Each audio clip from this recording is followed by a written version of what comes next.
왜 사느냐, 왜 사느냐 물으면 분명한 대답을 할 줄 알아야 됩니다. 다른 건 몰라도 이것만은 똑똑하게 대답할 줄 알아야 됩니다. 내가 배우고 못 배우고 많이 가지고 적게 가지고 그건 별 문제 안 돼요. 내가 직업을 가졌다든지 혹은 어른이나 아이나 뭐 이런 건 별 문제 아니에요. 진짜 중요한 거, 내가 왜 사느냐, 그 대답을 분명히 하며 살아야 돼요. 사는 모습이야 사실 별거 아니에요. 부자면 그저 좋은 집 살겠죠. 좋은 옷 입고 맛있는 거 먹겠죠. 가난하면 좀 불편하게 살겠죠. 그러나 그건 정말 중요한 게 아니에요. 무엇을 위해 사느냐, 어떻게 사느냐, 그게 중요한 거지요. 늘 인생의 정답은 성경에 있습니다. 성경은 뭐라고 말하는 거 아니? 따라하세요. 하나님의 영광을 위하여. 이게 정답이에요. 왜 사느냐? 하나님의 영광을 위하여. 그러면 왜 하나님의 영광을 위하여 살아야 되느냐? 그 대답도 성경에 나옵니다. 하나님은 우리의 창조자세요. 우리를 지으신 분이에요. 하나님은 우리의 구원자세요. 영원한 죄악의 멸망 가운데서 지옥에서 우리를 건져주신 분이 하나님이세요. 그분은 영원한 우리의 아버지세요. 인생이 이 땅에서 끝나는 게 아니라 저 영원한 천국에서 영원히 섬길 하나님 아버지세요. 우리가 이 땅에 사는 동안 하나님은 우리를 지켜주시고 인도하시고 복을 주셔요. 그러기에 우리 인생들은 하나님의 영광을 나타내며 살아야 되는 거예요. 바로 그렇게 인생의 목적을 두고 사는 것이 가장 고상하고 가장 아름답고 가장 가치 있는 삶이에요. 성경은 말합니다. 사람이 한 번 죽는 것은 정하신 것이요, 그 후에는 심판이 있으리니. 모든 사람은 한 번 죽습니다. 하나님이 정한 거기 때문에 그걸 어길 사람은 없어요. 다 죽어요. 나도 가고 너도 가고 다 같이 가는 거예요. 그 후에 심판이 있으리니. 이게 중요한 거예요. 인생의 성공 실패, 여기서 결판 나는 겁니다. 영원한 승리자가 되느냐, 영원한 패배자가 되느냐, 생명이냐 멸망이냐, 그게 그 심판에서 결정돼요. 성경은 심판의 기준을 뭐라 그럽니까? 지식? 돈? 지위? 아닙니다.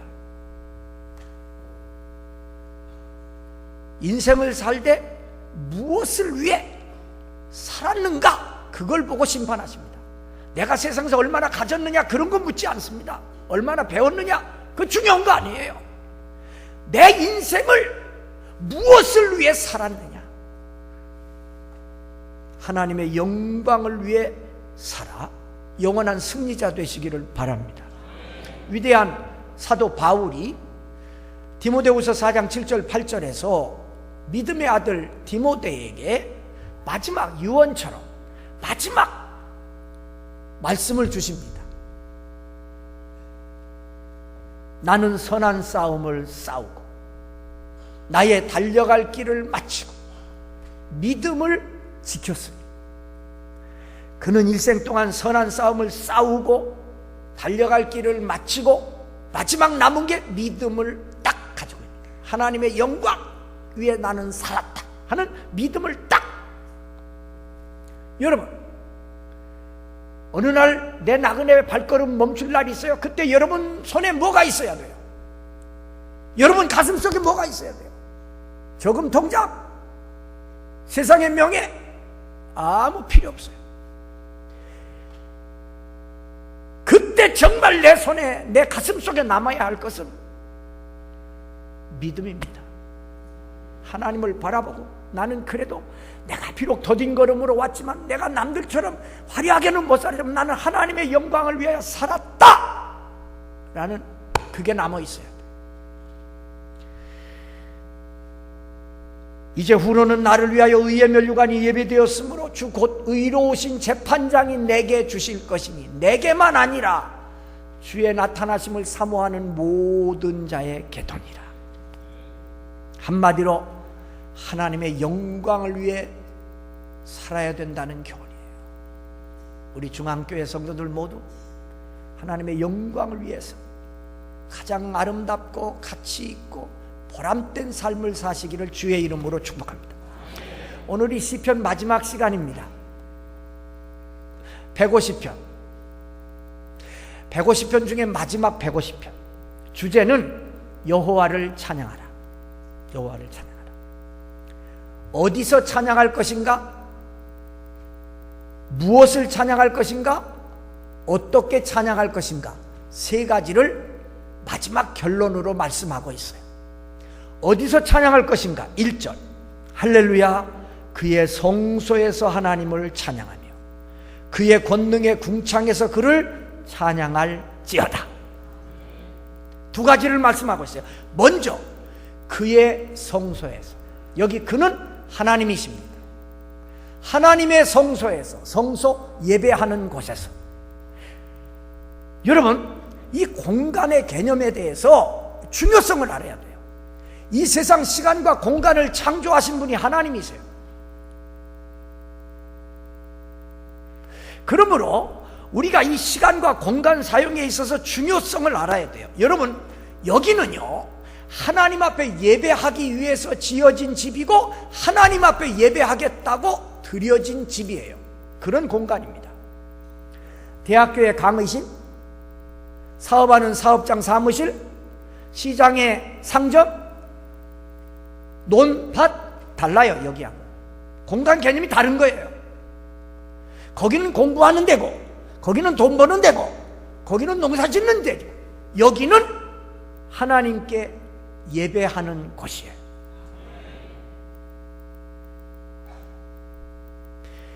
우리 그리스도인들이 장소의 개념에 대해서 이거 잘 알아야 돼요. 어떤 분들 믿음 좋게 이렇게 말합니다. 아니 꼭 교회당이라고 이렇게 성소라고 할 건 뭐 있냐? 이 세상에 하나님 안 계신 곳이 어디 있냐? 맞습니다. 하나님 안 계신 곳 없습니다. 어디서 기도하고 찬송한들 하나님이 안 받으시냐? 받으십니다. 맞아요. 그걸 부정하는 게 아니에요. 맞아요. 거기서 기도하고 거기서 찬송해도 하나님 받으세요. 그러나 하나님은 당신의 이름을 두신 곳, 당신이 기도하는 집이라고 하신 이곳, 또 하나님 앞에 예배 드리겠다고 구별해 놓고 모이는 이곳에서 드리는 찬양을 하나님은 더 기뻐하세요. 그걸 아셔야 돼요. 괜히 믿음 좋은 척하고 주일 저녁 수요일날 잘 빠져 그러면서 생각하기를 하나님이야 아무데나 다 계시지 어디서 기도하면 안 받으시나? 맞아요. 그러나 구별된 이곳에 와서 예배할 때 하나님은 더 기뻐하세요.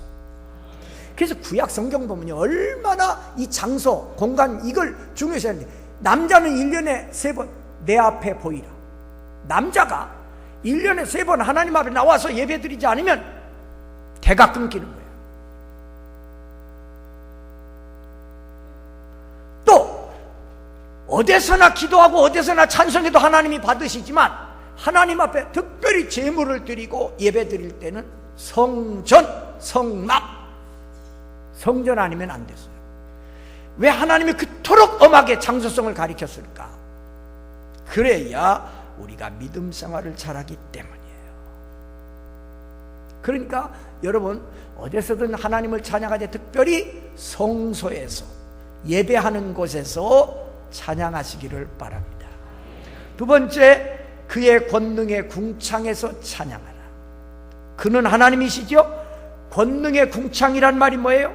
능력으로 창조하시고 다스리시고 운행하시는 곳, 우주 하늘 아래 인간이 사는 모든 곳에서 하나님을 찬양하라 그 말이에요.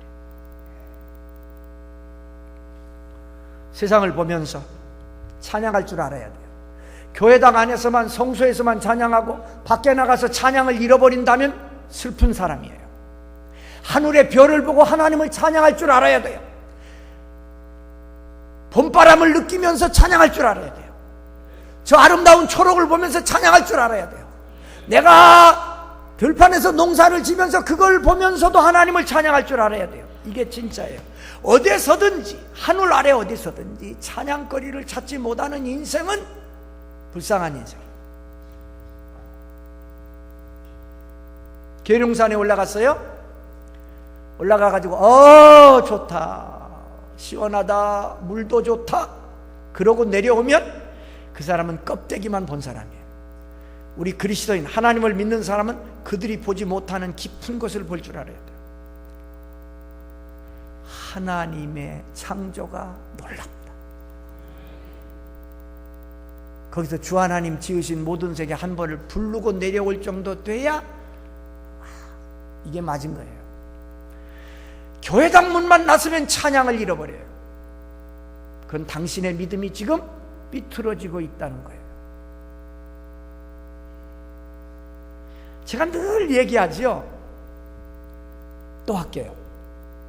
저 꽃 중에 장미 너무 좋아요. 장미, 이번에도 장미예요. 우리나라 시인 가운데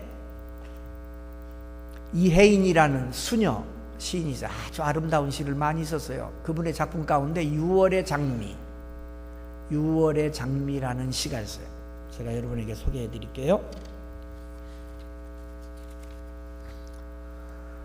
6월의 장미, 이혜인.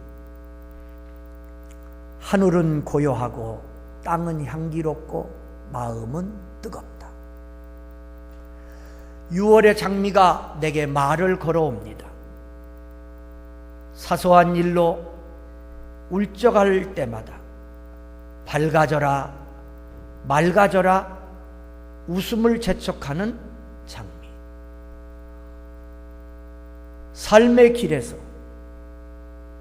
가장 가까운 이들이 사랑의 이름으로 무심히 찌른 가시를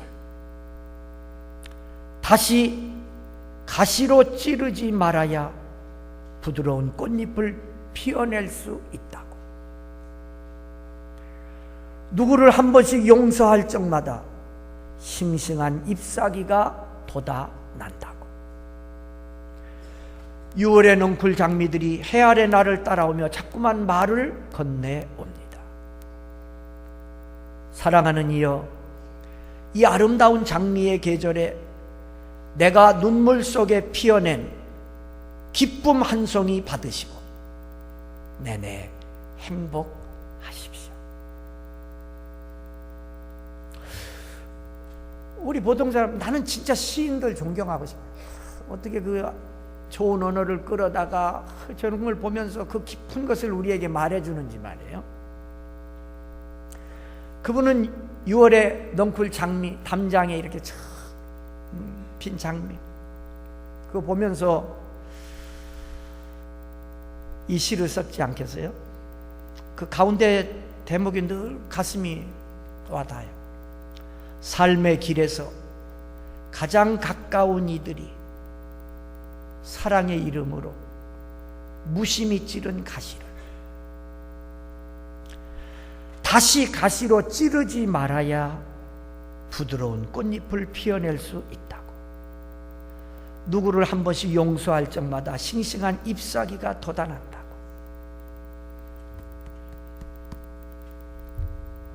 우리가 이런 장미를 볼 때 우리 믿는, 하나님 믿는 사람들은, 믿지 않는 사람들은 이거밖에 못 봐요. 아, 묘하게 생겼네. 아, 이쁘다. 향기롭다. 색깔 곱다. 우리는 그 이상을 들어가 봐야 되죠. 이 꽃잎 하나에서 하나님의 손길을, 하나님의 숨소리를, 하나님의 능력을, 하나님의 사랑을 느껴야지.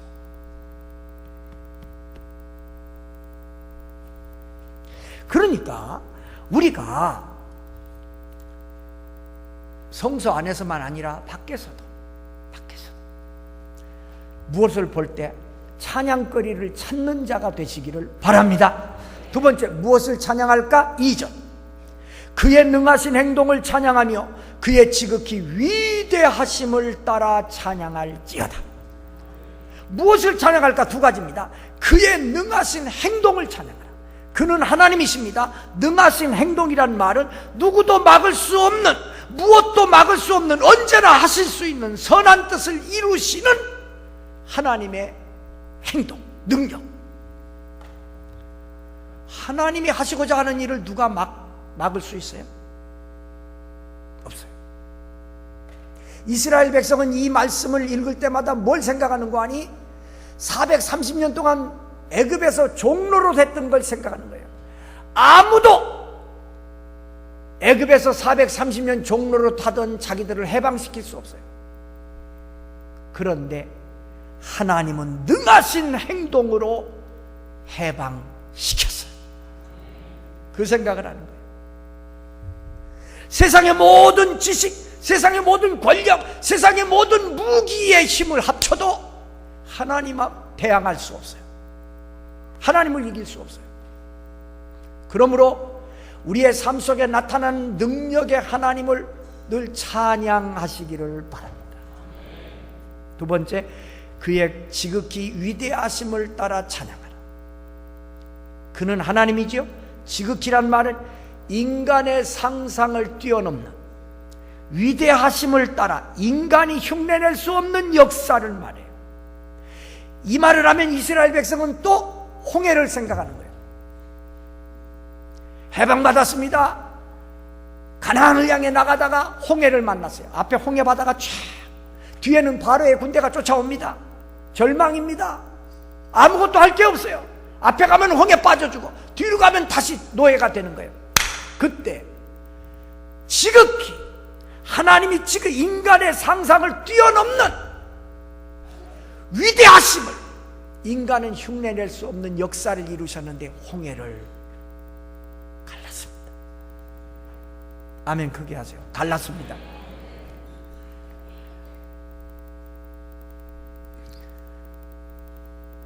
요즘 제가 은혜 받는 찬송에 하나님은 실수하지 않으신다네. 그래서 오늘까지 불렀어요. 참 너무너무 제가 이 찬송 들으면서 은혜 받아요. 내가 걷는 이 길이 혹 굽어도는 수가 있어도, 내 심장이 울렁이고 가슴 아파도, 내가 세운 계획이 혹 빗나갈지 모르며 나의 희망이 덧없이 쓰러질 수 있어도 낙심하지 마세요. 내 마음속으로 여전히 기뻐하는 까닭, 따라하세요. 하나님은 실수하지 않으신다네. 그래서 오늘의 괴로움이 있어도, 오늘의 아픔이 있어도 우리는 하나님의 뜻을 믿기에, 하나님은 실수하지 않은 하나님, 그의 능하신 행동, 그의 인간의 상상을 뛰어넘는, 인간이 흉내낼 수 없는 위대하심, 그걸 믿기에 우리는 기쁨을 잃어버리지 않을 수 있는 겁니다. 마지막, 어떻게 찬양할 것인가? 3절로 5절 우리 같이 읽고 아멘합니다. 3절로 5절, 나팔소리로 찬양하며 비파와 수금으로 찬양할지어다. 소고치며 춤추어 찬양하며 현악과 퉁수로 찬양할지어다. 큰 소리 나는 재금으로 찬양하며 높은 소리 나는 재금으로 찬양할지어다. 아멘. 나팔, 비파, 수금, 소고, 현악, 통소, 큰 소리 나는 재금, 높은 소리 나는 재금, 8가지 악기가 등장하는데요, 이건 구약시대 하나님 앞에 예배 드릴 때 사용하던 악기들이에요. 그러니까 이 말의 뜻이 뭐예요? 8개 악기로 하나님을 찬양할 그런 뜻이에요? 아니죠. 우리가 가지고 있는 모든 악기, 내가 가지고 있는 그 무엇, 그걸 가지고 어디다 써라? 하나님을 찬양하는 데 사용하라. 여러분 집에 기타가 있습니까? 여러분이 아무리 최신곡을 연주해도 그 기타는 그냥 기타일 뿐이에요. 그러나 그 기타를 가지고 하나님을 찬양하면 그 기타는 정말 가치 있는 기타가 되는 거예요. 하나님이 요구하시는 건 언제나 막 내가 쓰러지고 막 그러면서 어떻게 할 걸 원하시는 게 아니고, 하나님은 능력이 많으시기 때문에 내가 작은 것을 가지고도 하나님의 큰 역사를 이룰 수 있는 거예요. 종종 교인들이 나는 뭐가 없어서 못해요. 뭐가 없긴 솔직하게 얘기해, 믿음이 없다고. 믿음이 없어 못하는 거지. 뭐가 없긴 뭐가 없어. 너무 많아요. 우리는 악기가 너무 많아요. 내 집에 악기 하나 없어도 내 두 손이 있다면 이게 하나님께 영광 돌릴 악기지요. 내 속에 지식이 있다, 그거 악기지요.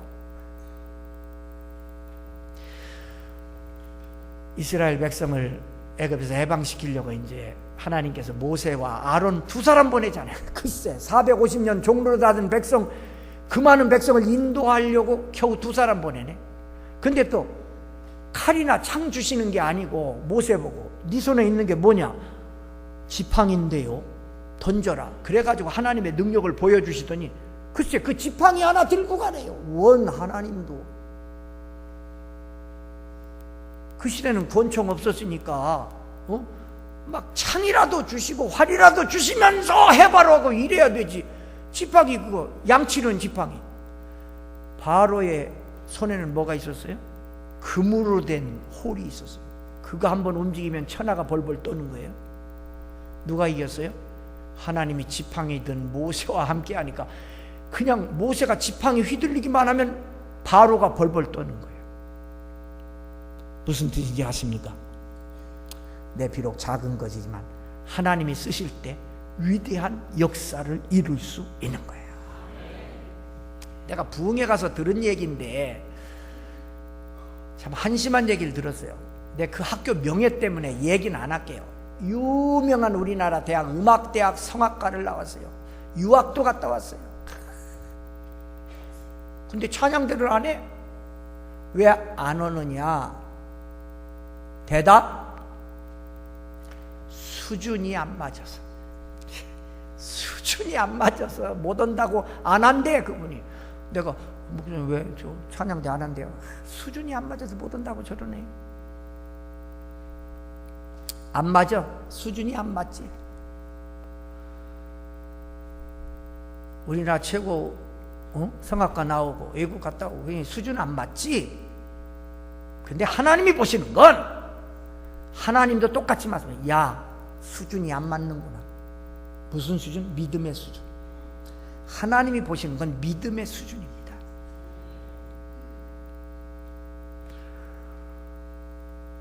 하나님이 주신 재능을 하나님의 영광을 위해 쓸 줄 모르는 그 믿음의 수준, 그 한심한 수준. 그러면 안 되지. 안 되지. 그 인간은 안 되지.